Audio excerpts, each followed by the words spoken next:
नमस्ते सभी को। My self doctor Sarojini. हम सभी को पता है कि इस वायरस ने हम पे दोबारा अपनी और भी स्ट्रेंथ के साथ अटैक किया है। पूरी ताकत के साथ ये हमारे डाइजेस्टिव सिस्टम पे भी अटैक कर रहा है। पहले तो सिर्फ रेस्पिरेटरी सिस्टम ही इन्वॉल्व था, अब बहुत सारे केसेस ऐसे हैं जिसमें ये डाइजेशन को भी हैम्पर कर रहा है। तो सबसे पहले हम इस बीमारी को समझते हैं कि ये क्यों हो रही है। क्योंकि जो हमारा लंग्स होते हैं वो हमारे डाइजेशन से भी रिलेटेड से भी संबंधित होते हैं। क्योंकि जो लंग्स होते हैं वो प्रॉपरली अपना काम तभी कर पाते हैं जब हमारा डाइजेशन ठीक हो, हमारा लीवर ठीक हो, तभी हमारे लंग्स भी प्रॉपरली काम कर पाते हैं। अगर आपके डाइजेशन में इश्यू है या आपके लीवर में कोई इश्यू है या आपकी कोई ग्लैंड्स हैं जैसे पैंक्रियास ग्लैंड है उसमें कोई इश्यू है, तो ये जो वायरस है ये अपनी पूरी ताकत के साथ हम पे अटैक कर सकता है। अगर पहले से हमें कोई लाइफस्टाइल डिसऑर्डर है तो ये उन्हीं को ज़्यादा हैम्पर कर रहा है जिनको पहले से ही बहुत सारी प्रॉब्लम्स हैं। अगर आपका डाइजेस्ट सिस्टम ठीक है, आपका लीवर ठीक है, तो बहुत हद तक आपके लंग्स भी ठीक हैं। और अगर फिर भी ये अटैक करता है तो आप बहुत जल्दी उससे कोप अप कर सकते हैं, बहुत जल्दी आप उससे अपने आप को बचा सकते हैं। तो सबसे पहले आपको बिल्कुल भी पैनिक नहीं होना है। अगर आपको लगता है कि आप इससे इन्फेक्टेड हो गए हैं या फिर आपके अंदर वो सारे सिम्टम्स हैं जैसे कि कफ है, कोल्ड है, कंजेशन है, आपको सांस लेने में दिक्कत हो रही है, तो बिल्कुल भी पैनिक नहीं करना है। जब तक इमरजेंसी ना हो तब तक अपने आप को होम आइसोलेट करके ही अपना ट्रीटमेंट खुद करें। किसी भी आप नज़दीकी आयुर्वेदिक डॉक्टर से आप कंसल्ट कर सकते हैं, उनसे सलाह ले सकते हैं। उसके बाद अपना ट्रीटमेंट आप खुद कर सकते हैं। क्योंकि ये जो प्रॉब्लम है ये मेनली हमारे लाइफस्टाइल को ही शो कर रही है। क्योंकि हमारा पीछे जो लाइफस्टाइल रहा है वो बिल्कुल अप टू मार्क नहीं है, जिसकी वजह से ये प्रॉब्लम बहुत ज़्यादा बढ़ के हमारे सामने और आई है। अगर हमने इसी तरह से अपना लाइफस्टाइल रखा और इसको चेंज नहीं किया तो ये आगे आने वाले दिनों में और भी बढ़ेगी। ये कहीं भी घटने का नाम नहीं ले रही है। दिन प्रतिदिन केसेस और भी बढ़ते जा रहे हैं। तो उसके लिए आपको क्या करना है, ना तो आपको बहुत ज़्यादा भागने की ज़रूरत है, पैनिक होने की ज़रूरत है। क्योंकि बाहर भी आप जाके देखेंगे कि ना तो कहीं भी किसी भी हॉस्पिटल में बेड अवेलेबल है, ना कहीं ऑक्सीजन इतनी ज़्यादा अवेलेबल है। क्योंकि लोग इतने ज़्यादा इन्फेक्टेड हो चुके हैं कि वहाँ भी सब फुल हो चुका है। तो सबसे बेटर तरीका यही है कि आप अपना ध्यान खुद रखें, खुद ही अपने आप की जो आपको सूट करता है, जो आपकी नेचुरल रिदम है, उसको नेचर की रिदम के साथ कनेक्ट करके रखें, उसको उसके साथ सिंक में लेके आएँ। जैसे नेचर होती है, जैसे आपने किसी भी नेचुरल जीव का आप दे सकते हैं, अपने आसपास के पशु पक्षी को देख सकते हैं, उनको किसी को भी हैम्पर नहीं कर रहा है। क्योंकि वो सब नेचर से कनेक्टेड हैं। वो अकॉर्डिंग टू नेचुरल रिदम खाना खाते हैं, सोते हैं, उठते हैं और अपना काम करते हैं। ना तो वो एक्स्ट्रा स्ट्रेस लेते हैं, ना वो किसी तरह का बहुत ही एंग्शियस रहते हैं, और ना ही उनमें बहुत अनलिमिटेड डिज़ायर्स हैं जिनको वो फुलफ़िल करना चाहते हैं। तो अपने आप को नेचर के रिदम के साथ सेट करें। जल्दी उठें, जल्दी सोएंगे तभी जल्दी उठ पाएंगे। सुबह योगा करें, प्राणायाम करें, मेडिटेशन करें, ये ज़रूर करें क्योंकि आपके लंग्स के लिए बहुत अच्छा है, आपकी इम्यूनिटी के लिए बहुत अच्छा है।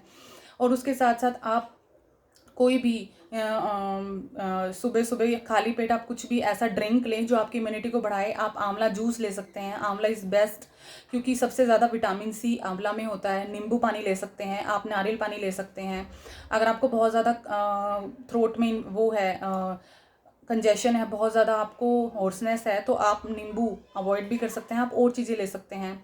आप अपनी ब्रेकफास्ट और लंच को मेजर मील रखें, डिनर को सबसे लाइट रखें। क्योंकि डिनर लाइट होगा तभी आपका डाइजेस्ट सिस्टम ठीक रहेगा। अगर आपने डिनर हैवी कर लिया है, बाकी सारी चीज़ें आपने लाइट लाइट ली हैं, तो आपका डाइजेशन कभी ना कभी जवाब ज़रूर देगा जो आपके लीवर पे इफेक्ट डालेगा। फिर लीवर अगर हैम्पर हुआ तो आपके लंग्स कहीं ना कहीं ज़रूर कमज़ोर पड़ेंगे।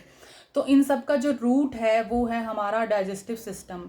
और अब ये डाइजेस्ट सिस्टम पे भी अटैक कर रहा है, ये वायरस अब डाइजेशन को भी डिस्टर्ब कर रहा है। तो उसके लिए आपको क्या करना है, कोई भी ऐसी चीज़ नहीं खानी है जिससे आपका डाइजेस्ट सिस्टम हैम्पर हो। आपको एसिडिटी नहीं होने देना है, आपको अपने आप को कॉन्स्टिपेशन नहीं होने देना है।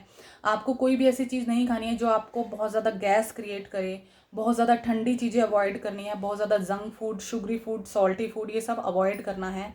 क्योंकि ये चीज़ें आपके डाइजेशन को कहीं ना कहीं नुकसान पहुंचाती हैं। अगर आपको फिर भी डाइजेशन से रिलेटेड कोई इशू है तो बहुत सारी चीज़ें हमारे किचन में ही हैं। हमारी किचन अपने आप में एक फार्मेसी है, तो आप वो यूज़ करके अपनी डाइजेशन को ठीक कर सकते हैं। तो उसके लिए आपको क्या करना है, आपको रात को 1 गिलास पानी में 1 चम्मच ज़ीरा, 1 चम्मच धनिया, जो धनिया बीज होते हैं, और 1 चम्मच सौंफ, ये सब भिगो के रखना है। और अगले दिन सुबह उसको स्ट्रेन करके उस पानी को आपने पी लेना है। तो ये आपकी सब तरह की जो डाइजेस्टिव इशू हैं उनको सॉल्व करने में आपकी हेल्प करेगा। अगर आपको बहुत ज़्यादा एसिडिटी है और बहुत ज़्यादा आपको गैस बनता है तो आप उसमें थोड़ी सी अजवाइन भी डाल सकते हैं, क्योंकि अजवाइन जो होता है वो वात और कफ दोनों को ठीक रखने में हेल्प करता है। तो आयुर्वेद जिसमें जो ज्वर आ रहा है, आयुर्वेद उसको वात श्लेष्मिक ज्वर कहता है, यानी कि वात कफत ज्वर, इसमें जो भी ज्वर आ रहा है वो उस वजह से होता है। तो आपको ऐसी चीज़ें लेनी है जो आपके वात का शमन करें और आपके कफ को भी ठीक करें। तो ऐसी चीज़ों में अजवाइन सबसे अच्छा है।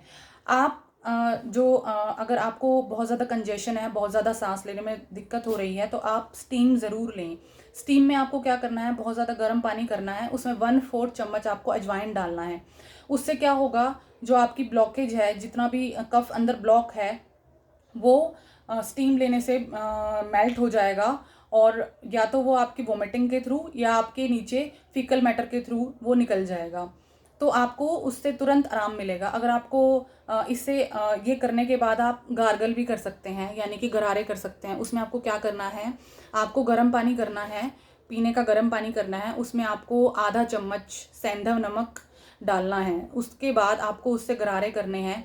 गरारे करते टाइम आपको अगर वॉमिटिंग हो रही है तो वो बेस्ट है, पर आप खाना खाने से 1 घंटा पहले और खाना खाने के 2 घंटे बाद ही गरारे करें। और तुरंत गरारे करने के तुरंत बाद खाना ना खाएं, और अगर आपने खाना खाया है तो तुरंत उसके बाद बिल्कुल भी गार्गल ना करें। तो गार्गल से आपका जो कफ है वो इंस्टेंटली निकल जाएगा। जितने भी मेडिसिन इसको ठीक करने के लिए ले रहे हैं कफ और कोल्ड को, वो हमारे जो म्यूकस को, हमारे कफ को और ज़्यादा टाइट कर देती है, बहुत ज़्यादा कंजेशन क्रिएट कर देती है। तो अगर हो सके तो उन मेडिसिन को अवॉइड करें। अपने आयुर्वेदिक किसी भी डॉक्टर से आप सलाह ले सकते हैं। अगर आपको बहुत ज़्यादा इमरजेंसी नहीं है तो आप घर में ही रह के, आइसोलेट रह के अपना ट्रीटमेंट करें। बहुत ज़्यादा इमरजेंसी है तो फिर फॉर श्योर आपको कहीं ना कहीं किसी मेडिकल हेल्प की ज़रूरत है। पर अगर आपको सिर्फ इतने ही सिम्टम हैं, आपको कोल्ड है, कफ है, कंजेशन है, फीवर है, तो ये सब चीज़ें आप करके अपने इस कफ कंजेशन को ठीक कर सकते हैं घर पर ही। और आपको क्या करना है, मैं कुछ काढ़े बता रही हूँ। अगर वो काढ़े आप डेली अपनी उसमें इन्वॉल्व करें, अपनी डाइट में इन्वॉल्व करें, तो आप अगर इन्फेक्टेड हैं तो आप ठीक होंगे, और अगर आप इन्फेक्टेड नहीं हैं तो आपकी इम्यूनिटी इससे स्ट्रांग होगी। क्योंकि आने वाले टाइम में कुछ नहीं कहा जा सकता कि इसका और भी कोई वेरिएंट आ जाए जो हमारी इम्यूनिटी पे फिर से अटैक करे। तो सबसे पहले अपनी डाइट और लाइफस्टाइल को ठीक करें। मैंने अपनी लास्ट वीडियो में बताया था कि अपने डाइट और लाइफस्टाइल को आप छोटी छोटी चीज़ें करके कैसे ठीक कर सकते हैं, और अगर आप इन्फेक्टेड हैं तो आप क्या कर सकते हैं। अब मैं जो काढ़े बता रही हूँ वो काढ़े लेके आप अपनी इम्यूनिटी को इन्हांस कर सकते हैं, अपने डाइजेशन को ठीक कर सकते हैं। तो उसके लिए आपको क्या करना है, अगर आपको बहुत ज़्यादा कफ एंड कोल्ड है तो उसमें आपको 2 तुलसी माता के पत्ते लेने हैं, और लौंग लेना है, छोटा सा जिंजर का पीस लेना है, और उसमें दालचीनी डालना है। तो इनको आप 2 गिलास पानी में उबालें।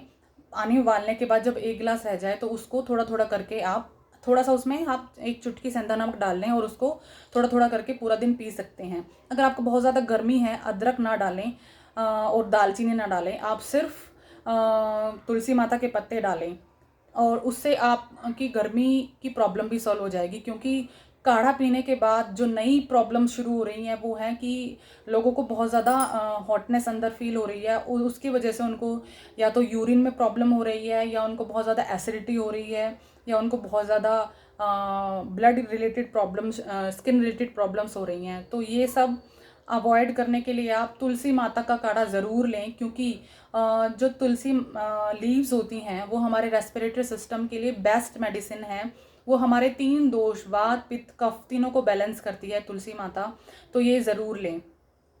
अगर आपको फिर भी उसके बाद भी आपको कंजेशन फील होता है तो आप तुलसी माता के साथ साथ उसमें इलायची डाल सकते हैं, और उसमें आप जैसे मैंने बताया दालचीनी भी डाल सकते हैं। तो आप इसको 2 बार लें, मॉर्निंग और इवनिंग। अगर बहुत ज़्यादा प्रॉब्लम नहीं है तो 1 बार लेना भी सफिशिएंट होगा, ठीक है। और उसके बाद आपको क्या करना है, जो रात को आप दूध लेते हैं, दूध में भी आपको क्या करना है, 1 चुटकी हल्दी, 1 चुटकी दालचीनी, और आपको बहुत म्यूकस है तो 1 चुटकी काली मिर्च, ये डाल के आपको दूध में ज़रूर लेना है, जिसे गोल्डन मिल्क भी कहते हैं। ये आपको अगर आपको बॉडी एक है, साथ साथ बहुत वीकनेस फील हो रही है, तो ये उन चीज़ों को भी सॉल्व करेगा, आपकी बॉडी एक को सॉल्व करेगा, आपकी वीकनेस को भी सॉल्व करेगा। तो ये काढ़े आप अपने घर में भी आराम से बना सकते हैं, कोई दिक्कत इसमें मुझे नहीं लगता इसमें कोई दिक्कत है। तो सबसे पहले तो बिल्कुल भी अपने आप को स्ट्रेसफुल ना होने दें, एंग्शियस ना होने दें और पैनिक ना होने दें, क्योंकि सांप काटने से उतनी प्रॉब्लम नहीं होती है जितनी कि उसके डर से हमें प्रॉब्लम होती है। तो अगर आपको इन्फेक्शन हो भी गया है तो अपने आप को आइसोलेट करके मेरी पिछली वीडियो ज़रूर देखें और उसके साथ साथ ये काढ़े ज़रूर पिएं, ठीक है। और उसके साथ साथ आपको गार्गल करना है, स्टीम लेनी है, आपको ये काढ़े लेने हैं, और मेन बात आपको अपने डाइजेशन को स्ट्रॉन्ग रखना है, आपको प्रोबायोटिक्स लेते रहना है, आपको मल्टीविटामिन्स लेते रहना है। मल्टीविटामिन्स भी तभी काम करेंगे जब आपका डाइजेस्टिव सिस्टम ठीक है। अगर आपका डाइजेस्टिव सिस्टम वीक है तो वो भी कुछ काम नहीं करेंगे। तो डाइजेशन को ठीक करने के लिए मैंने जो सौंफ और ज़ीरा वाला पानी बताया है उसको ज़रूर पिएं। अपने खाने में रोस्टेड ज़ीरा यूज़ करें, अपने खाने को बनाते टाइम धनिया पाउडर यूज़ करें। इस तरह की चीज़ें, अपना खाना मोस्टली घी में ही बनाएं, बहुत ज़्यादा रिफाइंड ऑयल और इस तरह की चीज़ें यूज़ ना करें, या तो सरसों के तेल में या घी में या कोकोनट ऑयल में, इन्हीं में ही अपना खाना कुक करें। और लाइट से लाइट खाना खाएं और अच्छी स्लीप लें, और बिल्कुल भी स्ट्रेसफुल ना हों, और बिल्कुल भी एंग्जाइटी क्रिएट ना करें, ना अपने लिए ना औरों के लिए। तो ये सब चीज़ें करके आप अपने आप को इस इन्फेक्शन से बचा सकते हैं और आगे भी फॉर श्योर बचाएंगे। अगर आपने टाइम रहते अपने आप को नेचर की रिदम के साथ सेट कर लिया है तो ये वायरस आपका कुछ नहीं कर सकता है, बल्कि अगर आपको इन्फेक्शन हो भी जाएगा तो आप जल्दी उससे रिकवर कर जाएंगे। Thank you.